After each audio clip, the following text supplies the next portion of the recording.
اهلا بحضراتكم مرة تانية. في الفيديوهات اللي فاتت احنا اتعرفنا مع بعض على اكتشاف الامريكتين، وشفنا ازاي بدأ السباق ما بين الدول الاوروبية للسيطرة عليها، وشفنا برضو ازاي اسبانيا كان ليها النصيب الاكبر من النفوذ والتوسع في الامريكتين في المرحلة الاولى. النهاردة ان شاء الله احنا هنسيب امريكا، مش هنتكلم عن امريكا خالص، ولكن هنرجع مرة تانية لاوروبا علشان نناقش حدث مهم جدا في التاريخ. الحدث ده كان له تأثير كبير جدا على مستقبل ومصير أمريكا، وكان له دور كبير في أنه الولايات المتحدة النهاردة بتتكلم إنجليزي مش أسباني. الحدث ده اللي هو الإصلاح الديني ونشأة البروتستانتية. خليكم معنا.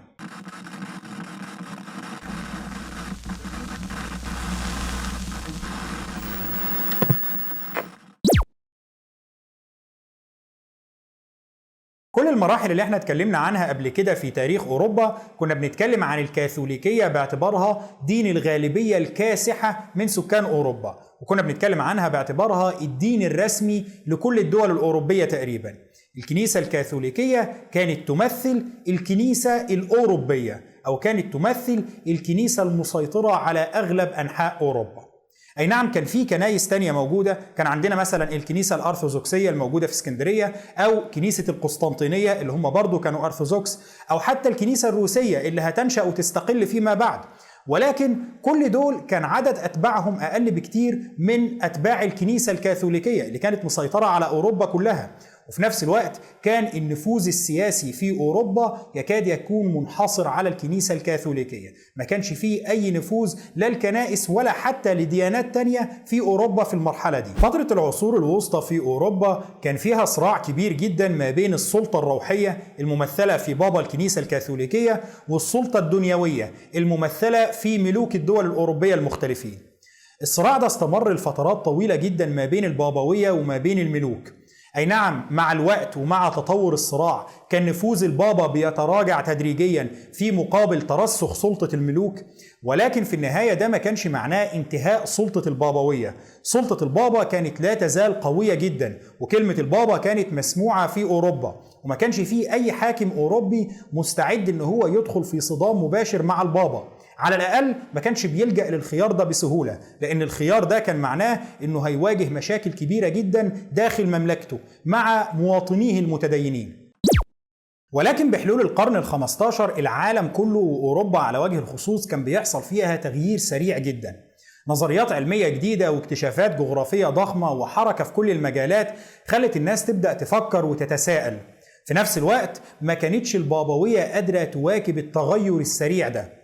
البابوات ما كانوش على قدر التطلعات بتاعة رعاياهم. أغلب البابوات في الوقت ده كان معروف عنهم إن هم منخرطين في علاقات جنسية، وأغلبهم كان عندهم أبناء. بعض البابوات كانوا بينخرطوا في العلاقات الجنسية دي وينجبوا الأبناء دول قبل ما يدخلوا في سلك الرهبنة أو قبل ما يتولوا منصب البابا، ولكن البعض الآخر كان بيستمر في العلاقات بتاعته دي حتى بعد توليه لمنصب البابا. وبعضهم كان بيعلن عن أبنائه دول بشكل علني، ما كانش حتى بيحاول يداري إن دول أبنائه. كان بيبقى عامة الشعب عارفين إن البابا له أكتر من عشيقة وعنده أبناء. واحد زي البابا ألكسندر السادس اللي احنا اتكلمنا قبل كده عن تدخله في النزاع ما بين أسبانيا والبرتغال، كان معروف إن عنده بشكل مؤكد على الأقل 7 أبناء، غير أبناء تانيين كان مشكوك في نسبهم ليه. والراجل ما كانش بيحاول يخفي إن دول أبنائه، بل بالعكس كان بيحاول يستغل منصبه كبابا للفاتيكان في إن هو يمسك أبنائه دول مناصب كبيرة، وده ساهم بشكل كبير جدا في تدهور صورة البابوية قدام رعاياها من الكاثوليك. وبالإضافة للممارسات الشخصية للبابوات، الكنيسة نفسها كانت منخرطة في ممارسة مثيرة للجدل أضرت بسمعتها بشكل فادح. الممارسة دي اللي هي صكوك الغفران. الفكرة ببساطة هي إنه الكاثوليكي اللي بيعمل ذنب معين بيروح للكنيسة علشان يشتري منها عفو عن الذنب ده. المذنب بيشتري عفو من الكنيسة علشان ما يتمش حسابه أو عقابه على الذنب ده لا في الدنيا ولا في الآخرة. مش هندخل في تفاصيل فنية كتير بخصوص فكرة صكوك الغفران نفسها، ولكن اللي بيحصل إنه الكنيسة الكاثوليكية بتيجي في أواخر القرن ال15 وبدايات القرن ال16، وتحديدا في عهد البابا ليو العاشر، وبتتوسع في إصدار صكوك الغفران دي بشكل كبير جدا. البابا ليو العاشر كان عايز يجمع كمية ضخمة من الأموال علشان يستغلها في بناء كاتدرائية القديس بطرس. الكاتدرائية دي اللي موجودة النهاردة في قلب الفاتيكان. الراجل كان عايز يجمع مبلغ ضخم جدا من المال علشان يقدر يبنيها، وعلشان يقدر يجمع الأموال دي بيصدر كمية ضخمة جدا من صكوك الغفران. الكمية دي كانت أكبر من أي كم من صكوك الغفران الكنيسة أصدرته قبل كده. والمشكلة كمان إنه الصكوك اللي هو بيصدرها في المرحلة دي بتكون صكوك بتغفر ذنوب الكنيسة ما كانتش معتادة إن هي تصدر لها صكوك غفران، ذنوب زي السرقة أو الزنا، ودي ما كانش في المعتاد الكنيسة بتصدر صك للغفران عنها. وعلشان كده، علشان الصكوك كان عددها كبير جدا وكانت بتغفر ذنوب كبيرة، البابا ليو العاشر بيصدر أوامره لرجال الدين الكاثوليك إن هم يتوسعوا في بيع الكمية الضخمة دي في جميع أنحاء أوروبا. عندنا صكوك كتير جدا وعايزين نخلص بيع الصكوك دي علشان نجمع الأموال ونستغلها في بناء كاتدرائية القديس بطرس. ومع انتشار صكوك الغفران في جميع أنحاء أوروبا ووصولها لألمانيا تحديدا، بيظهر مبشر وعالم لاهوت مسيحي اسمه مارتن لوثر. الراجل ده كان عايش في منطقة ساكسونيا في ألمانيا. الراجل ما كانش عاجبه أبدا فكرة صكوك الغفران، وكان شايف إن هي حاجة غير شرعية وإنه مش من حق الكنيسة إن هي تبيع صكوك الغفران دي. وعلشان كده الراجل بيجي سنة 1517 وبيكتب رسالة ضخمة جدا. الرسالة دي مكونة من 95 سبب هو بيوردهم كأدلة على بطلان فكرة صكوك الغفران. رسالة ضخمة مكونة من 95 بند بيقول فيها إنه صكوك الغفران دي غير شرعية، وإنه المفترض الكنيسة تتوقف عن الممارسة دي. وبعد ما بيكتب الرسالة دي بيروح يسلمها بشكل رسمي لرئيس أساقفة مينتز يوم 31 أكتوبر سنة 1517. بيروح يسلمها له كأقرب ممثل ليه عن الكنيسة الكاثوليكية. اليوم اللي هو بيسلمه فيه الرسالة دي 31 أكتوبر سنة 1517 بيعتبر فيما بعد هو بداية الإصلاح الديني الحقيقية في أوروبا والتاريخ الحقيقي لنشأة البروتستانتية. الحقيقة أن مارتن لوثر ما كانش أول واحد يحاول يعمل إصلاح ديني داخل أوروبا، سواء من داخل الكنيسة الكاثوليكية أو من خارجها، ولكن كل المحاولات السابقة له كان بيتم قمعها بمنتهى القسوة. أي واحد كان بيطلع يقول أنا مش عاجبني حاجة معينة بتحصل في الكنيسة الكاثوليكية، أو يكون شايف إنه الاتجاه اللي الكنيسة ماشية فيه هو اتجاه خاطئ، كان بيتم القبض عليه واعتباره مهرطق، وبعد كده كان بيتم إعدامه ونخلص. حتى لو ظهر له أتباعه دول كان بيتم مطاردتهم وقمعهم بمنتهى القسوة. وعلشان كده المحاولات السابقة على مارتن لوثر ما كانتش بتلقى نجاح كبير جدا. ولكن في المرحلة دي الوضع كان مختلف. العالم فعلا كان بيتغير، وفي ألمانيا تحديدا قبضة الكنيسة الكاثوليكية كانت ضعيفة، وعلشان كده أفكار مارتن لوثر بتبدأ تنتشر وتلاقي أتباع كتير. أي نعم في المرحلة الأولى ما بيحصلش صدام، ولكن الأفكار بتاعته بتبدأ تنتشر، وعلى وجه التحديد في منطقة شمال أوروبا، في مناطق زي ألمانيا أو هولندا اللي كانت قبضة الكنيسة فيها ضعيفة، بينما مناطق جنوب أوروبا اللي كانت أقرب للكنيسة الكاثوليكية والأفكار المحافظة، أفكار مارتن لوثر ما بتنتشرش فيها بشكل كبير جدا. الكنيسة هنا بتلاقي نفسها في موقف مش حلو، لأنه مارتن لوثر ما جاش بيعلن إن هو هيقود ثورة ضد الكاثوليكية، ولا إنه الكاثوليكية كفر، ولا إن أنا جاي أبشر بدين جديد. لا خالص، الراجل جاء قال أنا عالم دين كاثوليكي وشايف إنه في ممارسة خطأ بتحصل في الكنيسة، ودي الأدلة بتاعتي على خطأ الممارسة دي، وراح بمنتهى الأدب وبعت الرسالة دي للكنيسة الكاثوليكية. وبالتالي الراجل حطهم في موقف الدفاع عن النفس. الكنيسة هنا لقت إن مادام هو بيواجههم بالحجة والمنطق، لازم هم كمان يردوا عليه بالحجة وبالأدلة اللي بتثبت إن موقفهم ده صح، علشان رعاياهم اللي قاعدين بيتفرجوا على اللي بيحصل ده. وعلشان كده الكنيسة بتيجي بعد صمت لمدة 3 سنين، بتيجي سنة 1520 والبابا ليو العاشر بيصدر بيان. في البيان ده بيطلع 41 خطأ عند مارتن لوثر. البيان بيكون عبارة عن 41 نقطة هو شايف ان هم اخطاء عند مارتن لوثر، سواء في الرسالة المكونة من 95 نقطة اللي هو بعتها، او في باقي كتابات مارتن لوثر، اللي هو تعالى بقى احنا قعدنا درسنا كل حاجة انت قلتها وعملتها وطلعنا كل الاخطاء اللي عندك، ودول 41 خطأ، فانت دلوقتي اللي غلطان. الموضوع هنا بدأ يتحول لصراع ما بين المنطق والحجة بتوع مارتن لوثر والمنطق والحجة بتوع الكنيسة، والصراع ده كان لازم يتم حسمه. هنا بيتدخل الامبراطور شارل الخامس، امبراطور الامبراطورية الرومانية المقدسة، اللي كان بيحكم اسبانيا والنمسا، واللي كانت المانيا تعتبر تابعة له. الراجل بيتدخل وبيقول احنا كده بقى عندنا مشكلة، واضح ان هيحصل شقاق وهيحصل خلاف كبير ما بين رعايا الامبراطورية، فاحنا لازم نتدخل باعتبار ان احنا حكام الامبراطورية الرومانية المقدسة ونضع حد للنزاع ده. احنا عندنا دلوقتي مارتن لوثر معترض على حاجات معينة عند الكنيسة، والكنيسة معترضة على حاجات معينة عند مارتن لوثر، وكل طرف منهم عنده أدلة على صحة موقفه. فاحنا لازم نعمل مجلس او اجتماع او مؤتمر بيضم حكام الامبراطورية الرومانية المقدسة والامراء البارزين فيها، علشان المؤتمر ده هو اللي يفصل في النزاع، ونجيب مارتن لوثر نسمع منه ونشوف ايه المشكلة بتاعته. وبالفعل بيدعو لعقد مؤتمر وبيستدعي مارتن لوثر علشان يجي قدام المؤتمر ده ويقول رأيه او دفاعه عن موقفه. ولكن هنا بيتدخل حاكم ساكسونيا اللي كان عايش فيها مارتن لوثر واللي كان معجب جدا بآرائه. بيقول لهم لو عايزين مارتن لوثر يجي يحضر الاجتماع ده انا ما عنديش مشكلة، ولكن لازم تقدموا لي ضمانات ان الراجل ده هيجي ما يتمش التعرض له في الطريق لو هو جاي ولا هو ماشي، وما يتمش القاء القبض عليه في الاجتماع. انتوا عايزين تسمعوا من الراجل الدفاع بتاعه، الراجل هيجي ويقول لكم الدفاع ده، ولكن الحركات بتاعت ان احنا نستدعيك وبعد ما تيجي نقبض عليك ونعدمك، لا، الحركات ده انا عارفها ومش هتنفع معانا.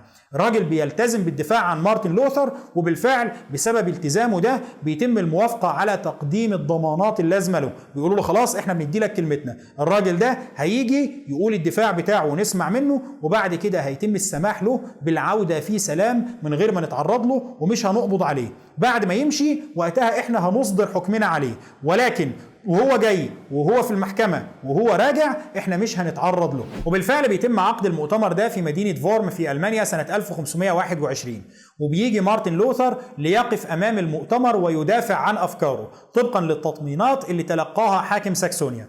الراجل بيجي قدام المؤتمر، ايه ردك على النقد بتاع الكنيسة الموجه ليك، ال41 نقطة اللي هم قالوهم؟ فالراجل بيقف وبيقول لهم انه انا ما زلت متمسك باغلب آرائي، انا ما زلت شايف انه صكوك الغفران هي ممارسة باطلة، وما زلت معترض على ممارسات للكنيسة الكاثوليكية وشايف ان هي غلط. بعد ما بيسمعوا منه بيقولوا له خلاص انت تقدر تمشي دلوقتي، احنا هنلتزم بكلمتنا ومش هنقبض عليك، ولكن في نهاية المؤتمر احنا هنتخذ قرارنا. هنا مارتن لوثر بعد ما بيمشي امير ساكسونيا بيبعت وراه مجموعة من رجاله علشان يخبوه. الراجل بيكون عارف انه غالبا قرار المؤتمر مش هيكون في صالحه، وعلشان كده بيفضل ان هو ياخده يخبيه في مكان غير معروف، علشان حتى لو اصدروا حكم عليه مش على هواه ما يقدروش يلاقوه علشان ينفذوا الحكم بتاعهم ده. وبالفعل ده اللي بيحصل، بياخدوه يخبوه، وفي نهاية المؤتمر بتتحقق نبوءة أمير ساكسونيا، والمؤتمر بيتخذ قرار بأنه مارتن لوثر مهرطق، بيتم اعتباره مهرطق ومعادي للكنيسة، وبيتم اعتبار أتباعه مهرطقين. أتباعه دول اللي هم هيتسموا فيما بعد باسم واسع جدا، البروتستانت. الاسم ده اللي هو معناه الحرفي المحتجين. طبعا الكنيسة ما بتكونش مستعدة للتسامح مع انتشار البروتستانتية، ما بتكونش مستعدة للتسامح مع انتشار أفكار مارتن لوثر اللي هم شايفينها هرطقة. في المقابل أتباع مارتن لوثر اللي هم البروتستانت ما كانوش مستعدين للانصياع للكنيسة اللي هم كانوا شايفينها بتمارس ممارسات خاطئة تخالف تعاليم الكتاب المقدس وتخالف تعاليم المسيح، وبالتالي كان لازم انه هيحصل صراع ما بين الطرفين. لا الكنيسة الكاثوليكية مستعدة للتسامح معاهم ولا هم مستعدين للانصياع للكنيسة. الصراع ده كان مرشح للتصاعد بشدة، خصوصا انه شارل الخامس بيحاول في الفترة الاولى لظهور البروتستانتية ان هو يقمعها باعتبارها حركة هرطقة. الناس دول جايين يعملوا لنا دوشه وجايين يعملوا مشاكل، وخصوصا انه بتبدا الافكار دي تنتشر زي ما قلنا في شمال اوروبا في مناطق زي المانيا او هولندا. شارل الخامس بيقول لا، المناطق دي تعتبر جزء من امبراطوريتي او جزء من ممتلكاتي، وانا مش مستعد ان يظهر في ممتلكاتي جماعات او فئات معاديه للكنيسه. الكنيسه دي متحالفه مع العرش ولازم التحالف بتاعهم ده يستمر قائم.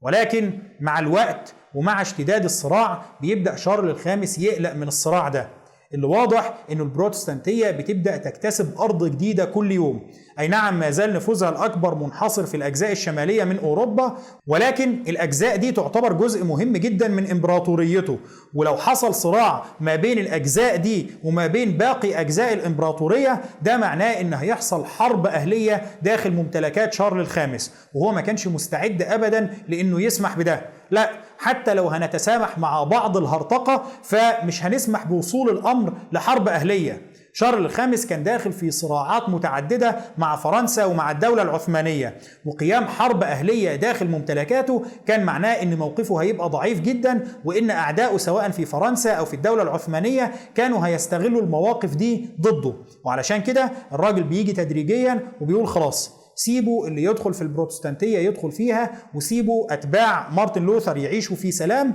أفضل من إن احنا ندخل في حرب.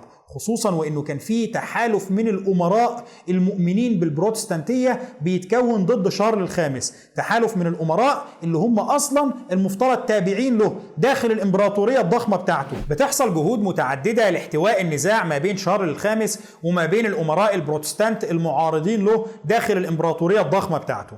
الجهود دي بتتوج في النهاية بتوقيع معاهدة اسمها صلح أوغسبرغ سنة 1555. في المعاهدة دي بيتم الاتفاق على إنه كل واحد من الأمراء دول هيكون له الحق في اختيار الدين بتاعه، وإنه الرعاية بتاعة الأمراء دول هيكونوا تابعين للأمير أو للدين اللي الأمير ده اختاره. يعني لو الأمير أو حاكم الولاية أو الدوقية اختار إن هو يكون بروتستانتي، الإمارة أو الدوقية بتاعته هتكون بروتستانتية، ولو اختار إن هو يكون كاثوليكي، الإمارة أو الدوقية دي هتكون كاثوليكية. طيب ولو الناس اللي عايشين في الإمارات دي مش عاجبهم اختيارات الحكام، يعني ده مواطن كاثوليكي لقى الأمير أو الحاكم بتاعه بيقول له أنا بقيت بروتستانتي، هل هو مجبر على اتباع ده؟ قال لك لا، اللي مش عاجبه اختيار الأمير بتاعه هيكون من حقه إن هو يهاجر بسلام إلى إمارة أو ولاية تانية بيحكمها أمير على نفس دينه. يعني لو انت كاثوليكي وعايش في منطقة الحاكم بتاعها بروتستانتي، سيب المنطقة دي وروح عيش في منطقة الحاكم بتاعها كاثوليكي، والعكس صحيح. طبعا ده ما بيكونش اتفاق يعني بيضمن حرية العقيدة بمعناها الواسع، مش انه خلاص يا جماعة اللي عايز يتبع اي دين يتبعه خلاص، ولكنه على الأقل بيساهم في نزع فتيل المعركة اللي كانت هتشتعل. المشكلة دلوقتي ما كانتش مشكلة أفراد قد ما هي مشكلة إمارات وتكتلات سياسية. الحل ده ساهم في نزع فتيل التوتر ما بين الأمراء والملوك. الناس الكبار خلاص وصلوا لحل يرضيهم، والرعاية أو عامة الشعب اللي مش عاجبه يشوف له حتة تانية يعيش فيها. انت عايش في منطقة كاثوليكية ومش عاجبك ديانة الحاكم البروتستانتي، سيبها وروح لمنطقة تانية الحاكم بتاعها كاثوليكي من غير ما تحصل مشاكل. ولكن المشكلة انه الحل ده بيرسخ فيما بعد الفصل ما بين البروتستانت والكاثوليك. الحل ده بيرسخ فكرة انه الشمال بقى بروتستانتي، لانه البروتستانت اللي كانوا عايشين في الاماكن الجنوبية اللي الحكام بتوعها كاثوليك بيقرروا ان هم يهاجروا الى المناطق الشمالية اللي الحكام بتوعها بروتستانت، والعكس صحيح. الكاثوليك اللي كانوا لسه متبقيين في الاماكن الشمالية بيهاجروا الى المناطق الجنوبية. عموما بغض النظر عن أي تحفظات على صلح أوغسبرغ، فهو بيساهم ولو بشكل مؤقت في نزع فتيل الأزمة داخل أوروبا وتحديدا داخل ألمانيا. ولكن اللي كان بيحصل داخل ألمانيا ما كانش هو النزاع الوحيد أو المشكلة الوحيدة اللي بتواجه الكنيسة الكاثوليكية. الكنيسة الكاثوليكية كانت بتواجه في الوقت ده مشكلة أكبر بكتير جدا في نفس السياق ده اللي هو سياق الانشقاقات عن الكنيسة الكاثوليكية. المشكلة دي كانت مشكلة إنجلترا في المرحلة دي كان بيحكمها الملك هنري الثامن اللي كان ملك شاب وقوي وكان بيحكم بلاده بقبضة من حديد. هنري الثامن بيوصل للعرش الإنجليزي سنة 1509، وفي نفس السنة بيتجوز كاثرين أصغر بنات فرناندو وإيزابيلا حكام أسبانيا اللي كانت قوة صاعدة في الوقت ده. الإنجليز كانوا عايزين يعملوا تحالف ما بين بلدهم وما بين أسبانيا اللي كانت قوة كبيرة وبيتعمل لها حساب في أوروبا في التوقيت ده.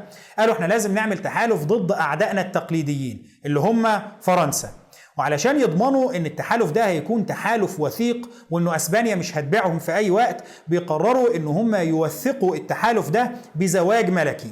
لازم ولي عهد انجلترا يتجوز واحدة من بنات فرناندو إيزابيلا، وبيتم اختيار كاثرين اللي هي البنت الصغرى ليهم علشان يتجوزها ولي عهد انجلترا. ولي عهد انجلترا في الوقت ده كان الأمير آرثر اللي هو أخو هنري الثامن الكبير، مفترض ان ده كان وريث العرش الإنجليزي. وبالفعل بتتجوز كاثرين من آرثر، ولكن آرثر بيموت قبل ما يتولى العرش الإنجليزي، قبل ما يوصل لمنصب ملك إنجلترا وهو لسه ولي العهد. ولما بيموت بتنتقل ولاية العهد تلقائيا لأخوه الأصغر منه اللي هو هنري. هنا الأسرة المالكة في إنجلترا بتقرر إنه التحالف لازم يستمر، وعلشان التحالف ده يستمر بيعرضوا إن هنري يتجوز أرملة أخوه اللي هي كاثرين، بحيث إنه بنتكم كده كده كانت هتتجوز ولي عهد إنجلترا اللي هيبقى ملك إنجلترا. طيب ولي عهد إنجلترا مات، هنجوزها لولي العهد اللي بعده. وبالفعل الترتيب ده بيناسب الأسرتين، وسنة 1509 بيتم تتويج كاثرين كملكة على إنجلترا جنبا إلى جنب مع زوجها هنري الثامن. هنري الثامن في البداية كان راجل كاثوليكي متدين وحاكم لدولة كاثوليكية اللي هي إنجلترا، وكان متجوز من واحدة كاثوليكية أبوها وأمها كاثوليك متعصبين اللي هم فرناندو إيزابيلا، وبالتالي الراجل كان مخلص للكنيسة الكاثوليكية جدا. وعلشان كده لما بتبدأ تظهر دعوات البروتستانتية في أوروبا الراجل ما بيكونش عاجبه أبدا اللي بيحصل ده، وبيكون قلقان من إنه الدعوات دي تبدأ تنتشر في مملكته. لا هرطقة احنا مش عايزين، احنا ورانا صراعات وحروب ومشاكل ومش فاضيين للكلام الفاضي ده. فالكاثوليكية هي الدين بتاعنا اللي لازم كلنا ندافع عنه بأقصى درجة. وعلشان كده بيجي هنري الثامن سنة 1521 بعد سنة واحدة من إصدار البابا ليو العاشر للرد بتاعه على مارتن لوثر، وبيصدر بيان. البيان ده اسمه دفاع عن الأسرار السبعة المقدسة.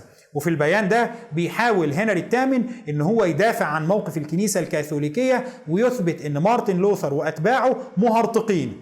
طبعا الكلام ده بيعجب البابا ليو العاشر جدا. ايوه بقى هم دول الحكام الكاثوليك المحترمين اللي احنا عايزينهم، مش زي المهرطقين بتوع المانيا. وبسبب اعجابه بهنري الثامن وبموقفه ده بيمنح هنري الثامن لقب حامي الايمان او حامي العقيده. بيمنحوا اللقب ده في شهر اكتوبر سنه 1521 تقديرا منه لمواقفه في الدفاع عن الكنيسه الكاثوليكيه. طيب ما كده الامور ماشيه كويس خالص اهو، الراجل كاثوليكي متدين وعلاقاته بالكنيسه ممتازه والدنيا ماشيه تمام. فين بقى المشكله اللي هتخلي علاقاته بالكنيسه تتدهور او تخلي انجلترا تتحول الى البروتستانتيه؟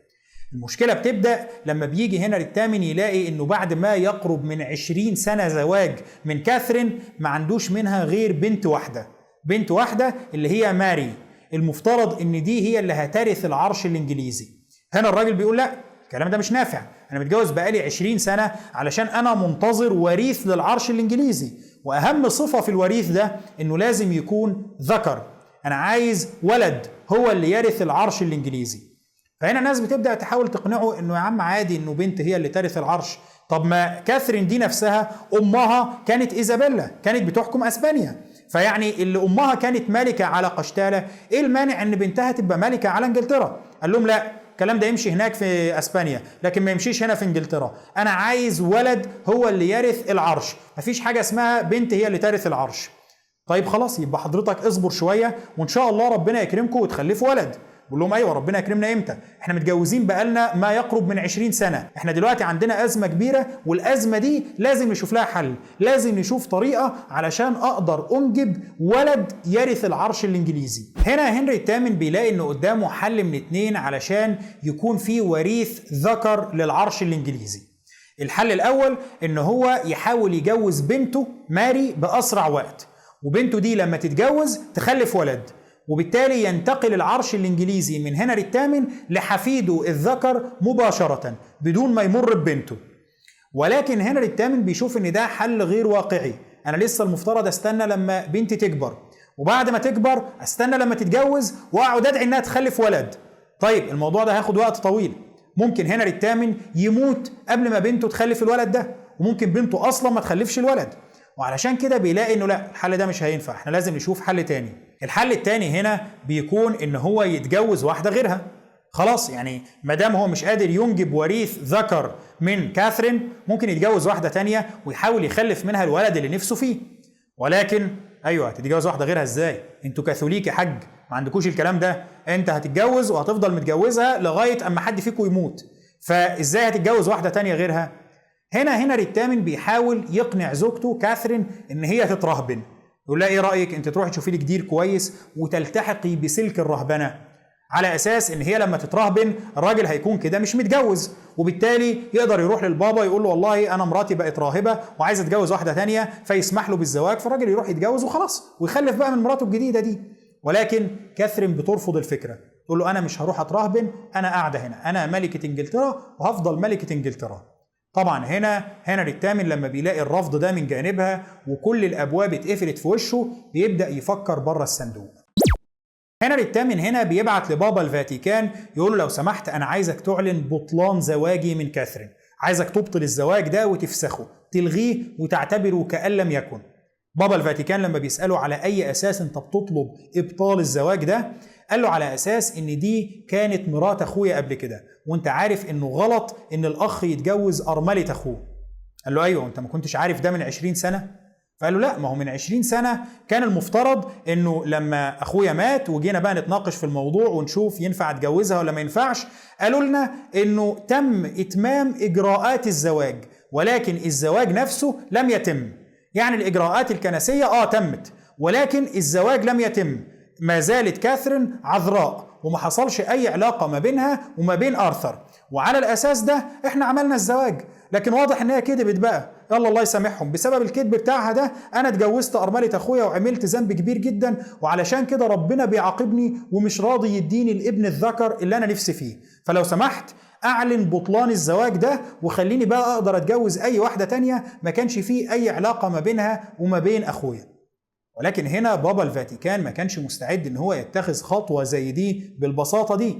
لا معلش، من 20 سنة انتوا كنتوا عارفين كل التفاصيل دي وجيتوا قلتوا انه لا يا جماعة الزواج ما تمش ومفيش اي مشكلة، فما تجيش دلوقت تلغي اللي الأسرة المالكة في انجلترا والأسرة المالكة في اسبانيا وانت وكاثرين قلتوه، كلكم اتفقتوا على الرواية دي، ما تجيش دلوقتي تخالف الرواية. وبعدين انت دلوقتي كلمتك قصاد كلمتها، انت بتقول الزواج ده كان تم وهي بتقول الزواج ده ما تمش، مش هتيجي بعد 20 سنة تخالف اللي استقر على مدار ال20 سنة دول.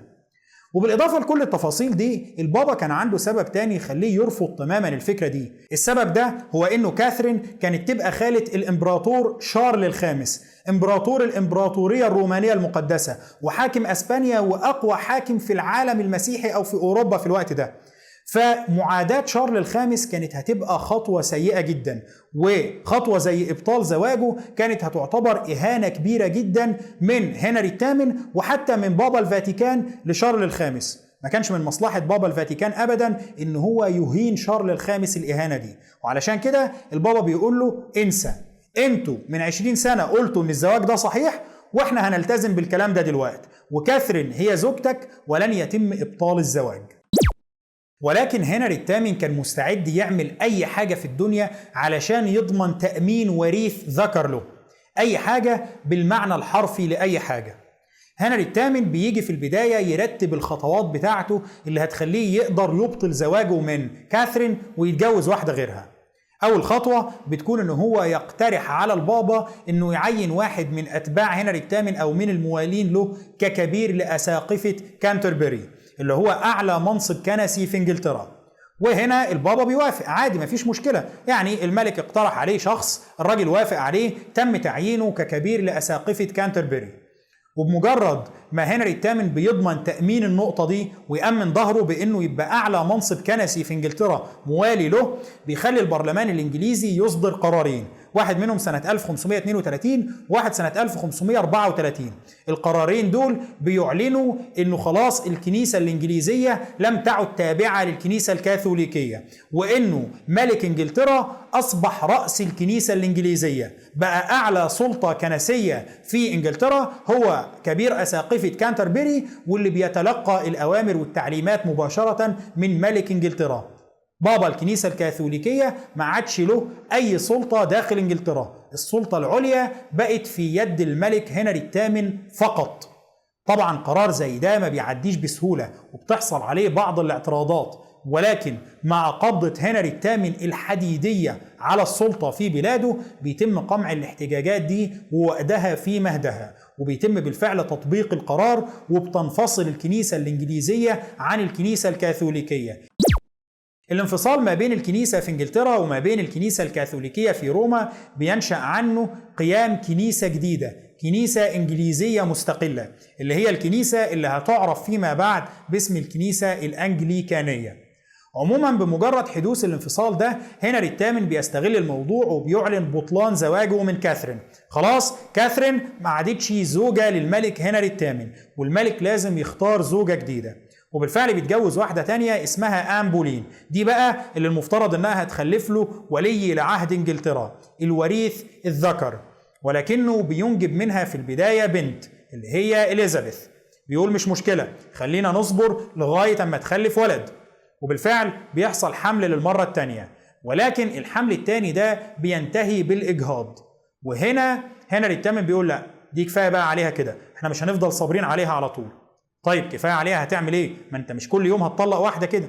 بيقول لهم لا، دي حلها سهل. وبيتهم آن بولين بالخيانة، وبعد اتهامه ليها بالخيانة بيعدمها، وبكده بيخلط طريق لزوجة جديدة. وبالفعل بيتجوز زوجته الثالثة اللي هي جين سيمور. جين سيمور بالفعل بتحقق له اللي كان نفسه فيه، وبيخلف منها الولد اللي كان منتظره اللي هو إدوارد. ولكن جين سيمور نفسها بتموت في مضاعفات ما بعد الولادة. بس مش مشكلة، هنري الثامن بيشوف انه يلا ماتت، هي جابت لي الولد، انا كنت عايز وريث ذكر وهي جابت لي الوريث الذكر ده، وبيقرر ان هو يتجوز الرابعة. عموما هنري الثامن بيكمل في مسلسل الزيجات بتاعته ده، ولكن المحصلة في النهاية انه خلاص هنري الثامن بقى عنده ولد اللي هو إدوارد، بقى عنده الوريث الذكر للعرش الانجليزي. طبعا إدوارد بيكون بروتستانتي قلبا وقالبا، وأبوه هنري الثامن بيعلنه كولي لعهد إنجلترا وكوريث للعرش الإنجليزي. هنري الثامن كمان بيكون عنده بنتين يهمونا. البنت الأولى اللي هي ماري، بنته الكبيرة، بنته من زوجته الأولى كاثرين، ودي اللي كانت كاثوليكية متعصبة. طبعا كاثوليكية علشان أمها اللي هي كاثرين كانت كاثوليكية، وعلشان انفصال الكنيسة الإنجليزية عن الكنيسة الكاثوليكية كان هو السبب في إنه ماري تخسر فرصتها في إن هي تبقى ولية لعهد إنجلترا أو تبقى وريثة للعرش الإنجليزي. لو الانفصال ده ما حصلش كان غالبا هي اللي هتبقى وريثة للعرش الإنجليزي، وده في حد ذاته كان سبب كافي إن هي تكون كاثوليكية متعصبة. كان عنده بنت كمان تهمنا اللي هي إليزابيث، ودي بنته من زوجته الثانية آن بولين، ودي طبعا كانت بروتستانتية، لأنه شرعية زواج أبوها من أمها كانت معتمدة تماما على الانفصال اللي حصل ما بين الكنيسة الإنجليزية والكنيسة الكاثوليكية. فهنا لو إليزابيث دي كانت كاثوليكية ده كان هيبقى معناه إن هي ابنة غير شرعية للملك هنري الثامن، وعلشان كده طبعا إليزابيث كانت بروتستانتية. هنري الثامن بيموت سنة 1547، وبينتقل العرش الإنجليزي بعد وفاته إلى ابنه ولي عهده إدوارد اللي هيحكم إنجلترا باسم إدوارد السادس. انشقاق الكنيسة الإنجليزية عن الكنيسة الكاثوليكية ووصول إدوارد السادس للعرش ما بيكونش نهاية القصة، ولكنه بيكون بداية القصة، بداية لقصة من الصراع الطويل جدا داخل الأسرة الحاكمة في إنجلترا. الصراع ده اللي هيتوسع فيما بعد علشان يشمل الشعب الإنجليزي كمان، وبعد كده هيتوسع أكتر علشان يشمل القوى والدول الأوروبية المختلفة. الصراع ده اللي هيتوسع ويؤثر على أوروبا كلها وحتى على العالم الجديد. إزاي هيحصل ده؟ ده اللي هنتكلم عنه في الفيديو الجاي إن شاء الله. شكرا لحضراتكم، وإن شاء الله نكمل كلامنا الأسبوع الجاي.